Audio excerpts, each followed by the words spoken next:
And we're back from the Preserve, Use, Develop conference in Lund, and we're just about to head to lunch. And I happened to grab this woman, Lilian Grootswagers, from an organization named the FRH. What is the FRH? The FRH is an organization based in Brussels since 2011. It's called Future for Religious Heritage, and it brings together people from all over Europe and even outside Europe that want to work on the safeguard and the future of religious heritage. So what are the challenges? The challenges are that many of these buildings are becoming abandoned for many different reasons. But at this very moment, there's a lot of secularization going on, the changing in society, the 21st century. And due to this, many of these buildings become empty and have no, attendance of mass anymore, or at least less attendance of mass. So there's a lot of fusions going on. And more buildings are becoming one diocese and one priest for 5 or 6 churches. And many of the treasures and the identity of our future is connected to this type of heritage, which has always been in the midst of society.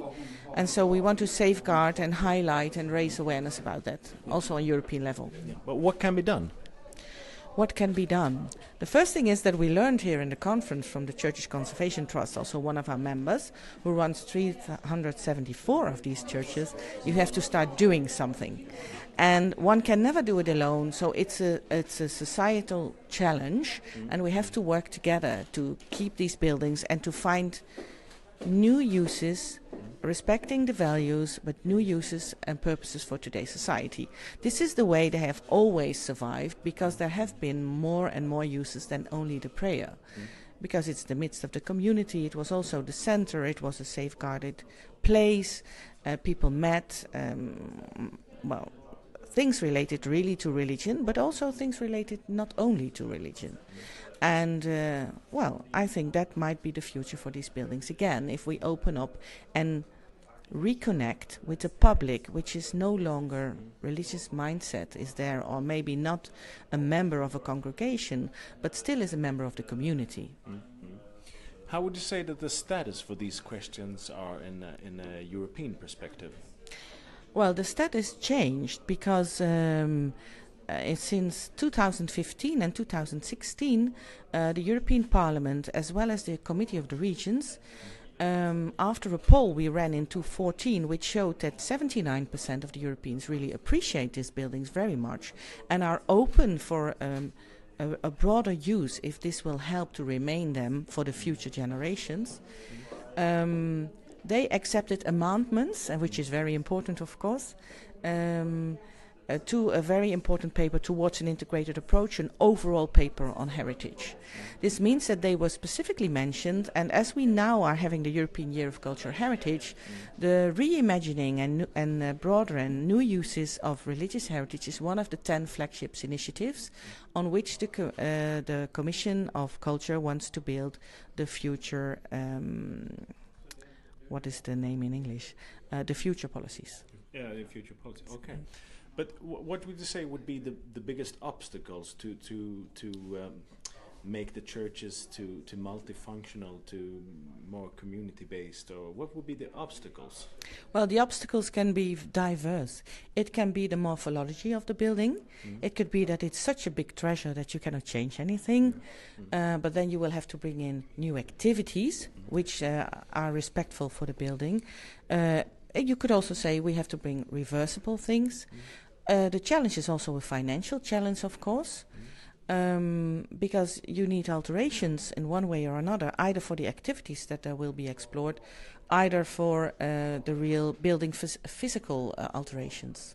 In my country, for instance, in the Netherlands, we have already more than 1,000 reuses and 2 churches a week close. Can you imagine? And we have 4,500 for many different denominations. Our country is flat. If we will lose them, that's a big challenge. So our government has accepted now, even though we have a strict separation of church and state, so it helps, this European approach and so on, and working all together. They have accepted now that they should start doing something, not only doing the restoration, but also helping the society to find new uses and to stimulate and facilitate them to find them and to work together, because the challenge is it is our identity. It was of our ancestors, but for hundreds and hundreds and hundreds of years in the midst of society. So everybody, all stakeholders, will have to work together to find the solutions to hand it over for the future generations. And for the nearest future, what's happening with the FRH? You have an event, a conference in October, I think. Yes. We have, there are three things we really are focusing on in the European Year of Cultural Heritage, is that we should all raise awareness together on the European level. So we need a backup because we are only the organization. So we have the Torch Initiative, which has been also here in Sweden. We will invite all Europeans to send a letter, a memory, a testimony to our website. Click the button, please do so, in order to show everybody that we are an enormous amount of people that appreciate this heritage. And the other thing is that onwards to the conference, this box of stories will be filled and it will be handed over in the Paris conference to the Commissioner of Culture, the European Commissioner of Culture, Tibor Navracsics, as a kind of legacy and a message from the public of Europe. And what would that message be? Well, we have already had a lot of letters, but I think the general message is that from very many different reasons and angles, people appreciate these buildings and are attached to them. And we have all kind of letters, as I told you today. We collected 7. I haven't read them yet, but they can be read on our website, and also from everybody that contributes officially. In every country there are officially also a lot of people invited, 5 or 7. We will do a publication and all the letters will be published and the interviews of these people. So bringing all the interviews in the broader perspective, in the broader world, will help raise awareness also on the national levels.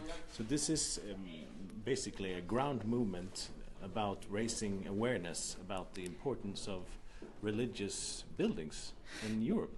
Yes, indeed. We always say, although they are not a museum, but they are together the largest museum of Europe because they have so many treasures, so many stories, so much related to identity.